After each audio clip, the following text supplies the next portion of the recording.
Hello, ladies and gentlemen, and welcome again to Syriana Analysis. I'm your host, Almassian. Today I was checking the news, and apparently on the weekend, clashes erupted between Serbian protesters and NATO peacekeeping forces in Kosovo, and there are several, I would say tens of injured from both sides. And I would like to discuss this issue because there are so many incidents that when I'm analyzing the Syrian case, people come and tell me Syria is a perfect example also of what happened in Yugoslavia. They're trying to Balkanize Syria. And so I want to discuss this issue with Dr. Marcos Papadopoulos. He's a historian, political analyst, and an author.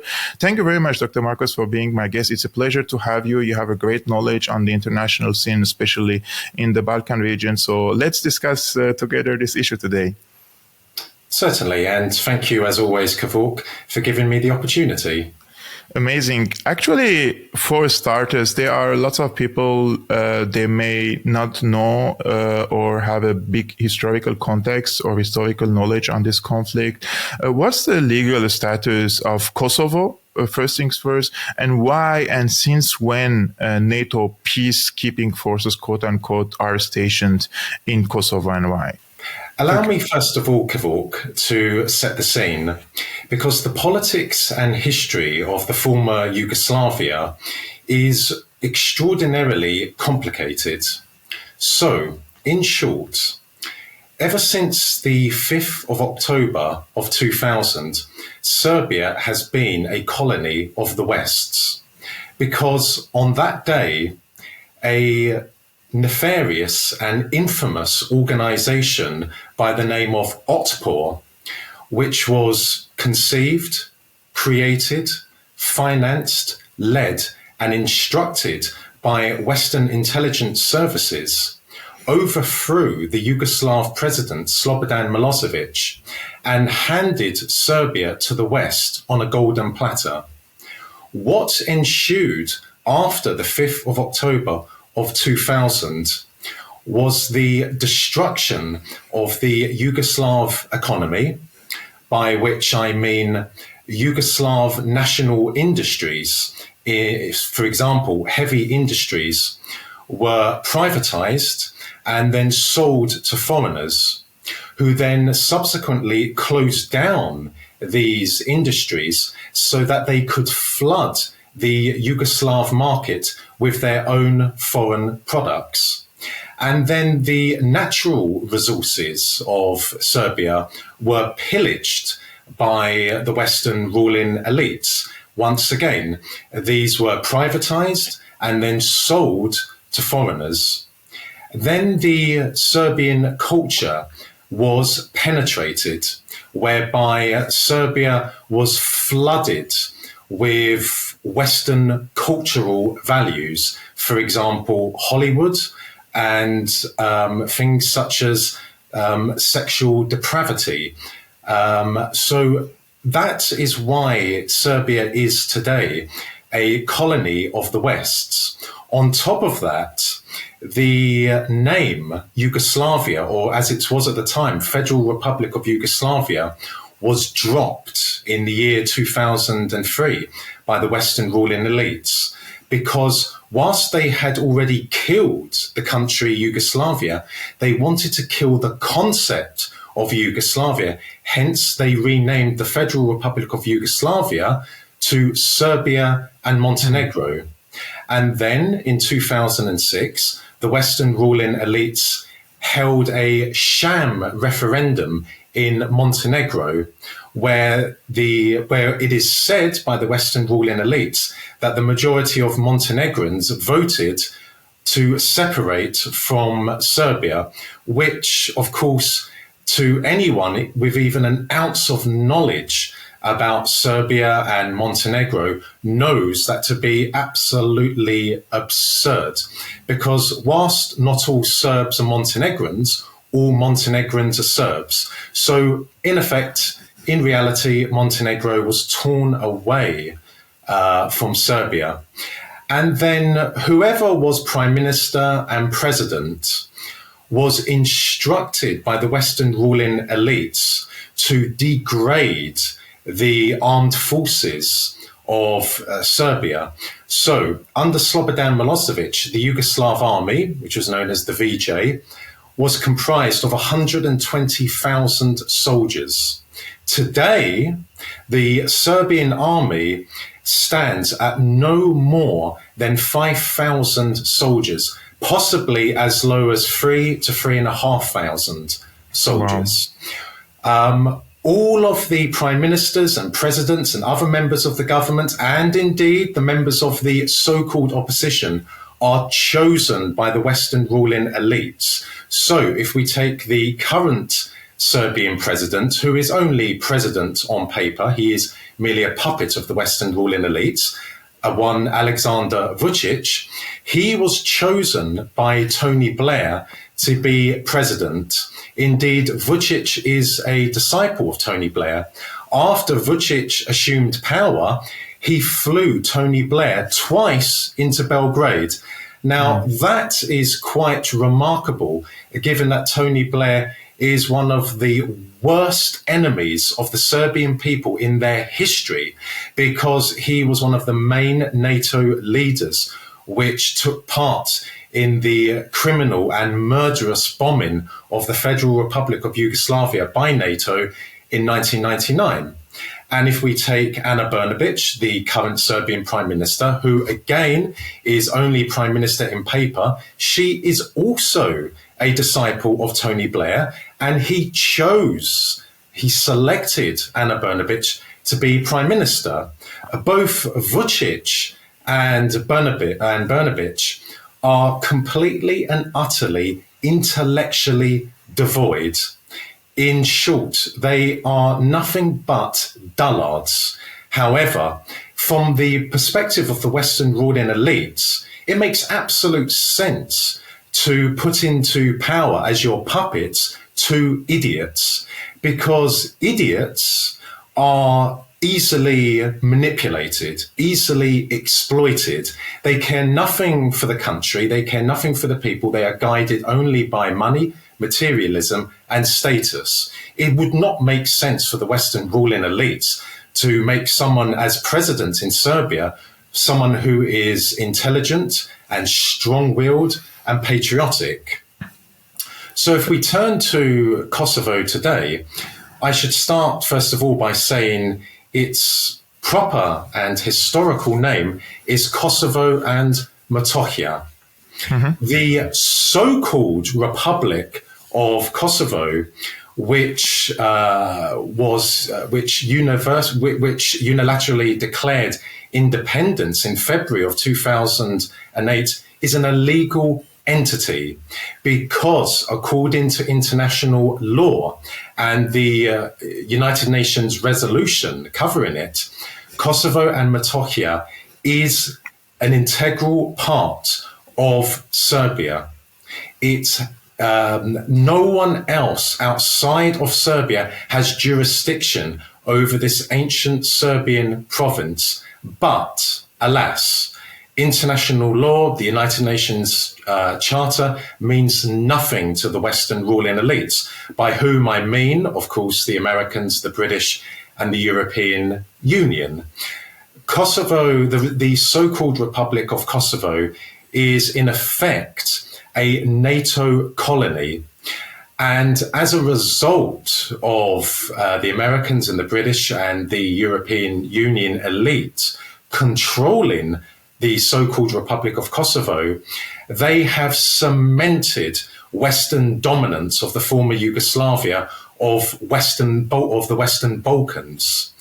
So if we turn to the present, we see reports of violence in northern Mitrovica between Serbs and NATO, so-called NATO peacekeeping forces. Again, NATO is an illegal occupying force. There is no legal jurisdiction for NATO to be in Kosovo and Metohija.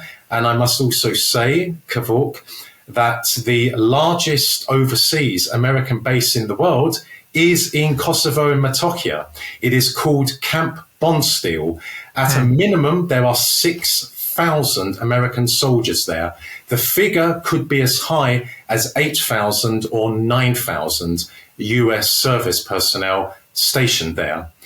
Now, these clashes, which we have heard about in recent days, have been engineered by Vučić and his partners in Pristina, the so-called Albanian government of the so-called Republic of Kosovo.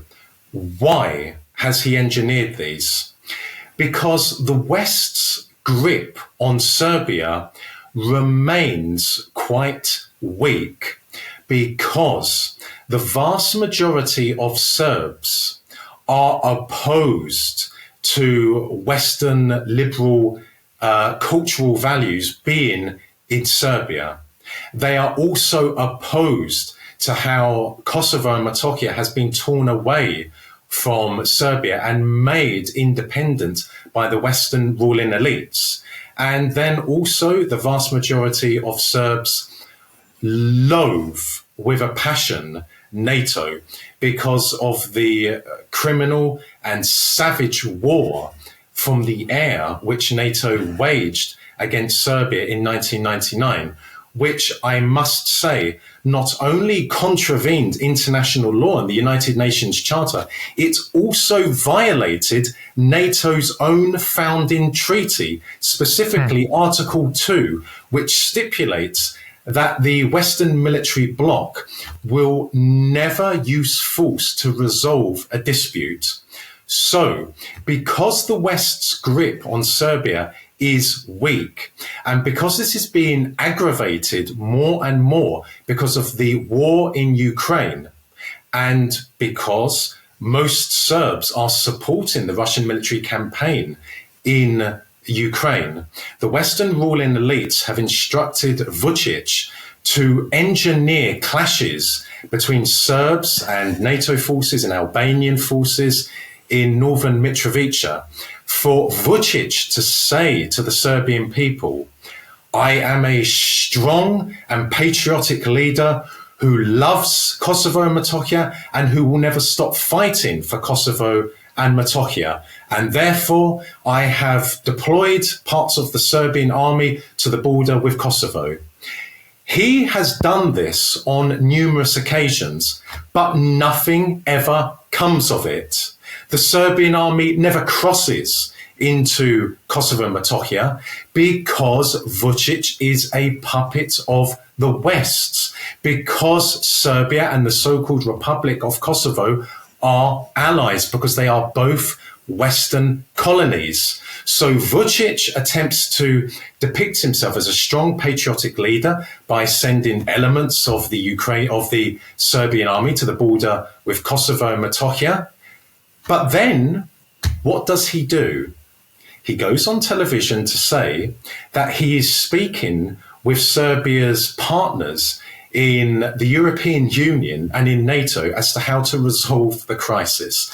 So he's talking to NATO and the European Union, who are tremendous and bitter enemies of the Serbian people, the very people who bombed Serbia and tore Kosovo away from Serbia.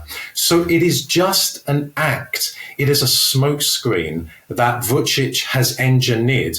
This happened at the beginning of the year. It happened last year. And going forward, it will happen again. But let's just say, hypothetically speaking, Kevork, that the Serbian army, all 5,000 of them, were to leave their barracks across Serbia and enter Kosovo and Metohija. Well, what would they do there? Because they would immediately be confronted by the US military.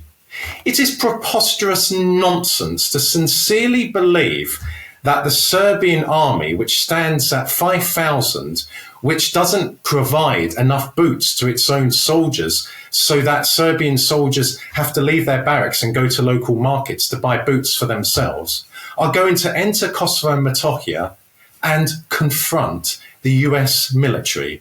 No, Again, it is a smokescreen to try and appeal to the Serbian people so that Vučić can say, I'm a strong and patriotic leader and I will never stop fighting for Kosovo. Well, if he wants to fight for Kosovo and Metohija, then he should expel from Serbia each and every NATO supervisory office which has a presence in each and every key Serbian state institution, such as the presidential office, his own office, the Serbian Defense Ministry, and the Serbian Foreign Ministry. Wow. Dr. Papadopoulos, you gave a very, very comprehensive historical context, and you linked everything with what happened currently during the weekend with the clashes and the role also of Vučić in this. I would like to know a little bit about the conditions of the former Yugoslavia, the economic situation. Like, I'm not an expert on this issue, but I was reading that one of the incentives for NATO bombing of Yugoslavia was that Yugoslavia was turning into an economic powerhouse in the center of Europe, and this was also posing some threat on the German industry. So, how was the economic situation before the NATO bombing, and how the Serbian and the Kosovo, or let's say how the Kosovan economy looks like today? Because 25 years ago, for some time, there are NATO forces, there are EU observers there, and they say they are there to advance democracy, human rights, and build a transparent economy in Kosovo. Let me clarify, first of all, there were three Yugoslavias. The first one was the Kingdom of Yugoslavia, which succeeded the Kingdom of Serbs, Croats, and Slovenes. Then there was the Socialist Federal Republic of Yugoslavia, which lasted from 1943. It came into practice in reality in 1945 and lasted until 1991. That was Tito's Yugoslavia. Then in 1992, there was the Federal Republic of Yugoslavia, which comprised Serbia and Montenegro. That is something which, when I have been on television debates before in the past, I have had to explain to so-called experts of the Balkans, including British diplomats, the difference, because one British diplomat did not know the difference between the Socialist Federal Republic of Yugoslavia and the Federal Republic of Yugoslavia. But let's start with Tito's Yugoslavia. So in 1991, the West encouraged secessionism in Slovenia, Croatia, and Bosnia to break up the Socialist Federal Republic of Yugoslavia. Why? Well, in a nutshell, the Cold War had come to an end. Soviet communism had collapsed in Eastern Europe. Therefore, the West no longer needed the Socialist Federal Republic of Yugoslavia. And at the same time, whilst the Soviet Union in 1991 was on its deathbed, the Western ruling elites were very aware that in the future, Russia could become strong again. And they did not want, firstly, a socialist country with a socialist economy in the new Europe. And they did not want a future Russia to establish influence in this country. Remember, the Serbs and the Russians are historic friends and allies on account of Pan-Slavism and their Eastern Orthodox faith. So the Western ruling elites, starting with the Germans and the Austrians, broke up, encouraged secessionism in Austria and Croatia. And then the Americans encouraged secessionism in Bosnia and Herzegovina. So they killed the Socialist Federal Republic of Yugoslavia. Then in the late 1990s, they turned their attention to the Federal Republic of Yugoslavia, which, as I said, comprised Serbia and Montenegro, Slobodan Milosevic's Yugoslavia. Again, they did not want a socialist country with a socialist economy in Europe, even though it was a much smaller Yugoslavia than Tito's Yugoslavia, and also because Russia in 1999 was on its hands and knees. It was in political, economic, military, and societal meltdown, but nonetheless, the Western ruling elites felt that still in the future, Russia could become strong again and gain an influence in the Federal Republic of Yugoslavia. So they encouraged secessionism in Kosovo and Metohija by recognizing an organization which they had previously categorized as a terrorist organization. And I'm referring to the so-called Kosovo Liberation Army, which dealt in drug smuggling, gun smuggling, and organ trafficking. And they armed and gave intelligence information to the so-called Kosovo Liberation Army to battle the VJ, the Yugoslav army, and the Yugoslav police force in Kosovo and Metohija. By the start of 1999, the Yugoslav security forces had all but destroyed the so-called Kosovo Liberation Army. Enter NATO. NATO began its cruel and criminal bombardment of the Federal Republic of Yugoslavia, which included NATO dropping depleted uranium on Serbia and Montenegro, and also on Kosovo and Metohija, which has resulted in a massive increase in cancer rates all across Serbia, Montenegro, and also in Kosovo and Metohija. So the Yugoslav security forces in the summer of 1999 are forced to leave Kosovo and Metohija. Russia can do nothing for the Yugoslavs because, as I said, they were on their hands and knees then. NATO moves in. NATO turns it into a NATO protectorate. And from there, NATO organized crime, Albanian organized crime, Yes. and NATO form an informal strategic alliance. The next to feel the heat, so to speak, of this informal strategic alliance was the former Yugoslav Republic of Macedonia, as it was then, because a couple of years after 1999, the so-called Kosovo Liberation Army emerged in Tetovo, in the western part of the former Yugoslav Republic of Macedonia. And NATO was behind that, and NATO presented itself as the peacekeeper, and it brought Skopje and the Albanians in Tetovo to the peace table, so to speak, where in reality both of them were their allies. And Greater Albania has in effect has devoured another area in the Balkans, namely Tetovo, in the western part of the former Yugoslav Republic of Macedonia, which is now known as North Macedonia. But returning to the so-called Republic of Kosovo, it is a major hub for organized crime, drug smuggling, gun smuggling, organ trafficking. It is known by Interpol officers and other police officers in the region and the wider world as the Republic of Heroin.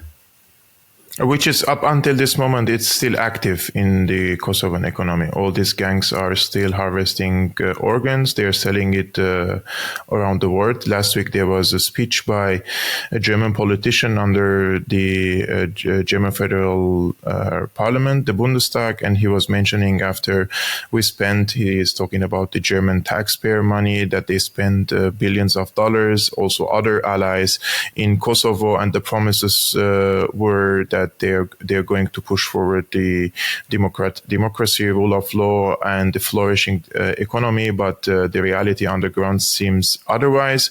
Gangs are very active. Economy is based on cronyism, clientelism. There's a high level of corruption and criminal activities. So we have all this chaotic situation, let's say, in the region. If I want to ask you the last question in short, what is the solution in your opinion for the tensions first to decrease, and secondly for the region to flourish? Economically speaking, the former Yugoslavia, from Slovenia to Croatia to Bosnia and Herzegovina to Montenegro to Serbia to North Macedonia to Kosovo and Metohija, is devastated. The Western ruling elites have raped the economies and the natural resources of the former Yugoslavia. They have, to a very large extent, devastated the culture of the former Yugoslavia, flooding it with Western liberal decadence, for example, in the form of Hollywood violent films and other forms of sexual perversion and decadence. The former Yugoslavia is controlled by the Western ruling elites, but their control over the Serb part of Bosnia, Srpska Republika, the Serb Republic, their hold over Serbia and their hold over Montenegro is weak. And the only way that the Serbs in Serbia, in Srpska Republika, in Bosnia, and of course the Serbs are Montenegrins, all Montenegrins are Serbs, can regain their freedom and protect, safeguard their cultural and spiritual values is through a revolution. There is no other way around that, because as each day, week, month, year goes past, the Western ruling elites are weakening the Serbian national conscience. So it is futile for Serbs in Serbia to think that if we replace Vučić or if we replace Brnabić, then we will have achieved something major. No, Vučić is merely a puppet. Yes, he's vile. Yes, he's a moron. Yes, he's one of the worst traitors in Serbian history. But he's still just a puppet. If he's replaced, if he's forced to go, or if the Western ruling elites feel he's too damaged, they will simply replace him with someone else. So Serbs should not be focusing their efforts on Vučić. They must focus their efforts, their time on the system, on Serbia's status as a colony, because this October it will be 33 years that Serbia has been a colony of the West. So again, there is no point in Serbs taking part in parliamentary or presidential elections in Serbia, because all of the parties on the ballot papers are controlled by the Western ruling elites. And that applies to the so-called opposition parties. So Serbs must rally. They must gather in large numbers. They must defy the Western ruling elites through their puppets in Belgrade and protect their culture, protect their religion, and say no, no, no, no to everything that the Western ruling elites through their puppets in Belgrade say.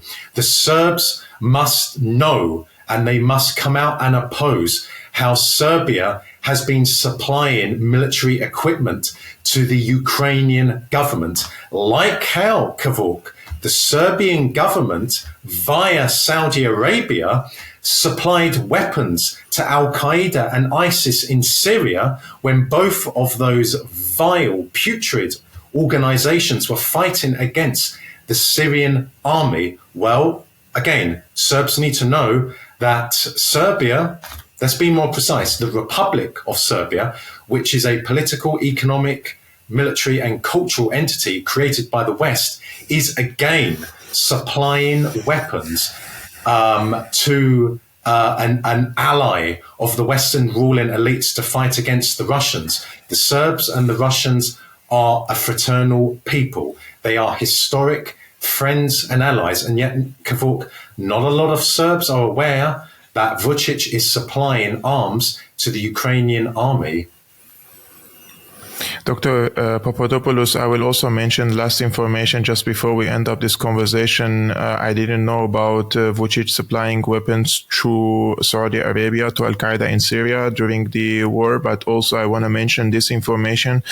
I have met with a person in Armenia, Yerevan recently, and he was doing business with Ukraine during 2014 and 2015, and he was called to the embassy, and because of his usual business relationship, let's say, and he was offered by the Ukrainian embassy to deliver arms to Syria, to smuggle arms to Syria. They told him, you are a Syrian, you have the means to deliver, you have the big trucks that we know, you can deliver these arms, and we can facilitate this with the Turkish intelligence agency so that you deliver these arms to the terrorist groups. Of course, they don't call them terrorist groups, right? They call them freedom fighters, but we all know who are these people on the ground and where these weapons were dumped at the end of the day. So different countries who had no direct role in the Syrian war, but just because they are puppet governments, as you mentioned, and puppet politicians, to Washington. And in Washington, it's also they have their masters, right? So we have to always investigate and see who are these people benefiting from this war. But up until then, I really wish that peace prevails in the region, and also the Serbs understand the true nature of this conflict, and also try to change the system, as you mentioned. But if we want to tell the audience about your books, Dr. Papadopoulos, you're also preparing a new one, and you have an old one. Where can they find your books, and what are they about if they want to search and find your books? Yes, my first book, which was published in 2021, is called Arise Russia, The Return of Russia to World Politics. It is a history of the demise, or the dissolution, I should say, of the former Soviet Union. The Soviet Union never collapsed. The Soviet Union was dissolved, and dissolved by three treacherous Soviet politicians: Boris Yeltsin, Leonid Kravchuk in the Ukrainian Soviet Socialist Republic, and Stanislav Shukevich in the Belarusian Soviet Socialist Republic. So that's the first part of Arise Russia. The rest of Arise Russia is a presentation and analysis on contemporary Russian foreign policy. That can be purchased via Amazon or via the publishing house, or indeed via myself. I have a new book which will be shortly published. I unfortunately cannot disclose many details at present about my forthcoming new book, but I can say that it concerns the Soviet armed forces in the 1930s and in the 1940s, and that, in effect, it is a handbook on the Russian military. So if someone wants to understand how Russia makes war, historically, and the present day in Ukraine, then I would suggest to them they read my new book, because, as I said, it is a handbook on the Russian military. It is a handbook on how Russia makes war. The Russian approach to war is historically very different to how the West wages war. The Russian approach to war traditionally is an enigma to the West. And one of the reasons as to why the Western ruling elites are failing to understand just how potent the Russian campaign in Ukraine has been thus far is because the Russians make war very, very differently. But again, that is what my new book will be about. It can be bought again, or you will be able to purchase it again via Amazon, or via the publishing house, or via myself. As soon as it is published, I will make a note of this on Twitter, and also on Facebook. And if you don't mind, Kevork, I will send you also an email containing a description, full description of the book and links to the book. So guys, what I'm going to do now, I will put the Twitter link of Dr. Marcos in the description below. Please follow him for the update about his new book. His 2021 book, Rise Russia, The Return of Russia to World Politics. I will put the link now in the description below so that you can purchase it if you like. And about his future book, when he publishes it, I will notify you again, and I will put it again in the description below on the new videos. But till then, follow him on Twitter so you can stay in touch. Dr. Marcos Papadopoulos, thank you very much, really, for giving me your time and dedicating this time to explain to us this historical context and try to draw parallels between the past and the present so that I understand and the audience of Syriana Analysis understand what happened in the past few days with these clashes with the NATO forces there. Thank you so much. I thank you, Kevork. Thank you very much, guys, for watching. If you're new, please consider subscribing, share this video with your friends, and hit the like button. And if you want to support my independent commentary work, you can become a patron. Link in the description below. And see you next time.